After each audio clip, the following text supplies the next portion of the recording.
Hey guys, in this episode, we're going to be talking about valuing your home from the realtor's perspective. So stay tuned. Hey guys, welcome to The Buzz, Coffee and Real Estate. We are jumping into, this is episode 3 of our seller series. And this is, so we talked about running like these 2 parallel roads. And so we're going to talk about valuing your house from the realtor perspective, how we value a house. Right. And then we're also going to do a separate video. Episode 4 will be ways that you can get a fair market value on a house without using a realtor. Yeah. So let's jump into it. It's pretty interesting. It's pretty clear cut when you're using a realtor because again, you have the protector, consultant, teacher, guide, right? Okay. So we've already connected in. We've decided it's worth it for us in our situation to use this person. So let's take an example of somebody reaches out to us on Facebook or YouTube, or they call us or text us. That property evaluation.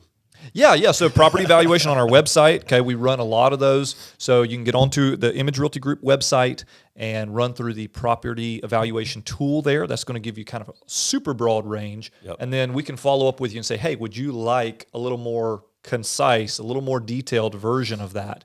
We'll be glad to provide it. But let's say that somebody's done that, okay? That's right. So what would be kind of the next step in the process for that? Sure. So you've reached out. You said, hey, I'm thinking about selling my home. You've probably watched episode 1. And so you know, all right, I've got a real reason to sell my house. Legitimate reason. So now you're kind of like, well, how much can I get from a house? Okay. So a couple of questions that we're going to probably ask you is, well, first off, how much do you owe on your house? Yep. Secondly, what is the motivation? Yep. Is it I have to sell my house because I'm in a desperate situation? Sure. Is it that, I'm just trying to take advantage of the market and so I really want to make some extra cash? Or is it kind of like, well, it's just not fitting our needs anymore. Right. So if you kind of fall in those categories, then that gives us some perspective of, where you're at. Yep. It's also going to tell us, how quickly you want to move. Sure. So there's always those 3 categories, right? Yep. You got time, you got money, and you've got stress. Yes. So yeah, for sure. So that's kind of what we're trying to get a variance on. Yep. But the first thing we're going to do is come to your house. We're going to walk the house. We're going to look at the neighborhood. We're going to kind of get an idea of where you're at. What's the structural condition of the house, as well as what are the fit and finishes? Okay, That's right. The paints, the carpets, the floorings, the countertops. All of those sorts of things. Exactly. Are you an HGTV home or are you in need of some work? Right. Because that's all going to play factor. A bit of TLC. Yes. A bit of TLC. But yeah, I think that's a big piece of it. So first thing is, like I said, come through the house. We're going to evaluate it. We're going to take some notes. We're going to kind of walk it. Yep. We may even have you kind of tour us through the home. Yeah. Show me what's important to you. What do you like? Show me what's wrong with it. That's Show right. me what needs to be worked on. Show me the areas that you're proud of. Show me the areas maybe you're not quite so proud of. Yeah. Because all of those go into pricing. Totally. So I think once we do that, we're not going to give you a value as soon as you call us. We're not going to give you a value in the house. Always want that. It's just impossible for us to be able to do with any expertise. That's right. So, we're going to come in and, we may take some pictures of your house, and I'm talking like with our phone, not something we're going to post on Facebook. Right. But we're going to take some pictures just so that we can, when we come back and we're pulling a comp, which is going to be houses that have sold that are similar to yours. Mm-hmm. We're looking at that and going, comparable home. Yep. Does this have the granite countertops that you have? Does this have hardwood floors that you have? Does this have a garage? Does it have, all the features? And so as we're going through that, then we can tweak and kind of get a variance of, this house is much nicer or this is not as nice. And we kind of can base off of that. And so that's how we're going to start to pull some of that It's on more information. land, or it's in a better neighborhood or worse neighborhood, or those sorts of things. Yep. Exactly. Yep. So that's going to be the initial piece of it, is pulling the comp. Yep. And, so we've gone to the house. We've gone back to crunch numbers. Typically that's a same day or next day where we can be able to say, hey, we just visited on a Wednesday. We're going to have you an answer by Thursday. But that's us going back, just like you said, what homes that are similar to yours have sold recently. And if you're in a neighborhood, that's pretty easy to do, right? If you're out in the county somewhere, that can be a little bit more complicated. But then coming back and saying, okay, and I know that Zestimate and everybody else, wants to be able to say like, well, your house is worth $328,418. It is not down to the dollar amount. That's right. Even with as much knowledge and expertise as we bring, it's still a range. And the reason it's a range is because that's the step of the process, really going in and talking about your motivation, your timing, your risk factors, all of those sorts of things. So Yeah, so kind of talk through that three's pricing strategy. Sure, yeah. So I mean, you're gonna basically for us, we're gonna find out what is the most important. Are you in the fire sale, which is what we call the first category, which is I have to get this out of here like ASAP. Price is important, but not primarily important. That's right. Speed and low stress really are the primary motivating factors in the firestorm pricing. That's right. And so you're looking at it from the perspective of get me out of here. And so if that's the case, then of course it's gonna probably be a couple, it might be $1,000 or something below the market value. Sure. Because it's gonna stir interest. People are going to go, oh wow, that's lower than what I thought it should be. Yeah, they need to jump on it quickly because you need to move quickly for some reason or other. Yep. And a lot of times in those situations, it will build a lot of interest, and you may get multiple offers that are over list price. Yep. Good. And so it does happen like that. The second aspect of that is we were kind of talking about it. It's like the hot and cold, like the it's Goldilocks. right in the middle. Yep. You know? Middle of the road. And so you're going to have kind of this perspective of, the house is worth, this is kind of fair market value. Mm-hmm. And so that, it could vary between, $2,000 and $5,000, sure, give or take. And so you're coming in, everybody's kind of, giving you normal traffic and so forth. And, you tend to get some offers and so forth, but it's not going to be like we got 5,000 people that are trying to see this house because it's, a great price. Right. And so you're going to get, kind of your normal market, if that makes sense. And then there's also the element where you go in as kind of the perfect storm. The perfect storm, which is... I describe this as, okay, I want to sell my house really for over market value. And the only way I'm going to get that is if somebody comes in and they say, oh my gosh, my great grandmother lived in this house, and this is the only house that I will buy in the whole universe. And I don't care about a low appraisal. I'll cover any extra fees. I will give you your astronomically high price. But that's a 1 in a million. That is a diamond in the rough scenario. And now occasionally we've gotten surprised. Oh, totally. We've had somebody that insisted on pricing a little bit higher. And if it sells at that price, we're happy, you're happy. Everybody wins. Nobody will cheer louder than I will if it sells there. So there's no problem with that. But there can be a problem with pricing it that high because it's going to be slow and it's going to be stressful. That's right. And the stress aspect really comes in because let's say you do have somebody that comes in and they say, I'll give you that price. But I got 41 things I need you to fix on this house. That's right.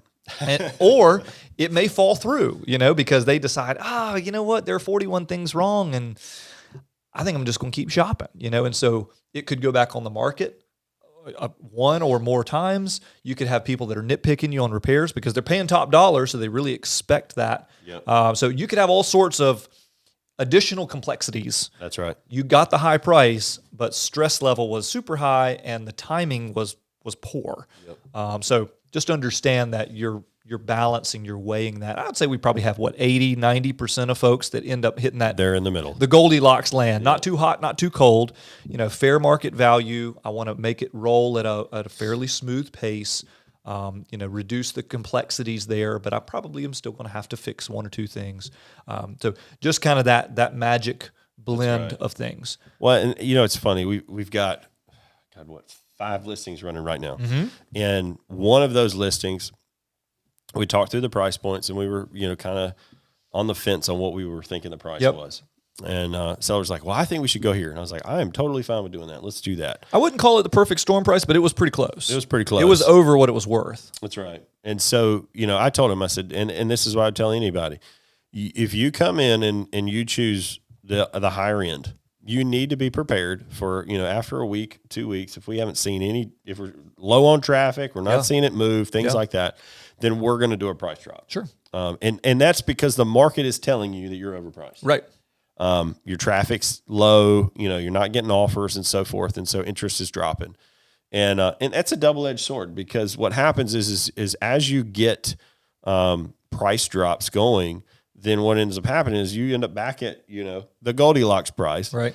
And then you've been on market 30 days. Right. And so then the question that people ask is, well, why is it still on the market? Right. What's wrong with it? Right. And so, I know all the realtors out there, maybe not somebody that's just a homeowner looking, but certainly all the real estate professionals know approximately how long that type of house should be on the market. That's right.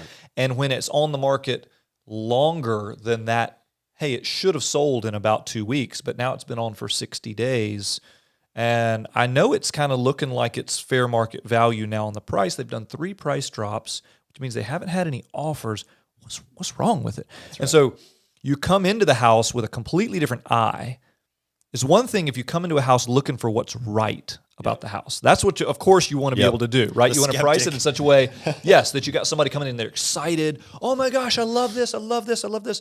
And sometimes, if you priced it higher, it sits on the market, you do the price drops, you're finally back to that Goldilocks land. Yep.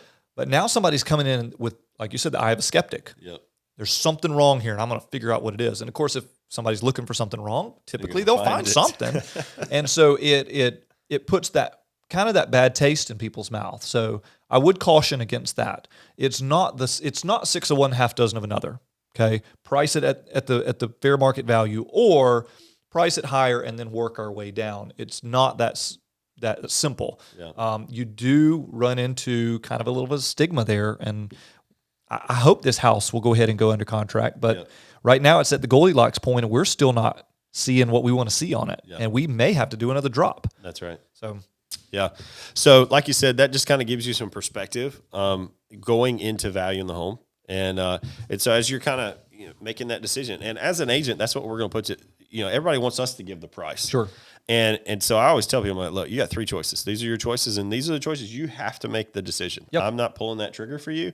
This is fair market value. Here's the options. Yep. Tell me what you want to do. Yeah. And it's so funny because every time I'm in a listening appointment, they always kind of look at me, well, what do you think? Yeah. I'm like, well, I mean, I'm going to tell you to go fair market value, but you have a choice. Well, we've just seen the most level of success with the Goldilocks middle of the road. That's right. Okay. And because typically most people go that route, it tends to be the best balance of the stress, the time, and the money. That's okay. Right. It's not going to be super great or super horrible in any of those categories, but it tends to create the highest customer satisfaction experience. That's right. Because people get roughly what they need for the house in roughly the amount of time they needed it at roughly the stress level they were expecting. Well, and just to add, this is like bonus information, but if let's say you do price your house at one of those markets, there's always more negotiation that's going to happen on that house. Oh, sure. That's just round one of negotiation. That's round one. Your price and your official offer is your first negotiation, your inspection, and then your appraisal. So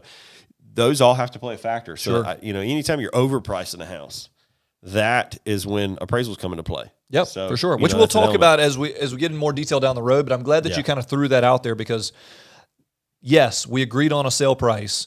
That's not necessarily the price that it's going to close at. So, okay. So next episode, we're going to jump into ways that a homeowner could get a fair market value, could determine a fair market value on their house if they did not have a realtor running their system for them. Hey guys, so if you've loved our content, go ahead and like this video, subscribe to our channel, and share this with somebody who's thinking about selling their home. And we'd love to work with them and help them. So our information is in the description below, and we'll talk to you in the next video. All right, see you soon.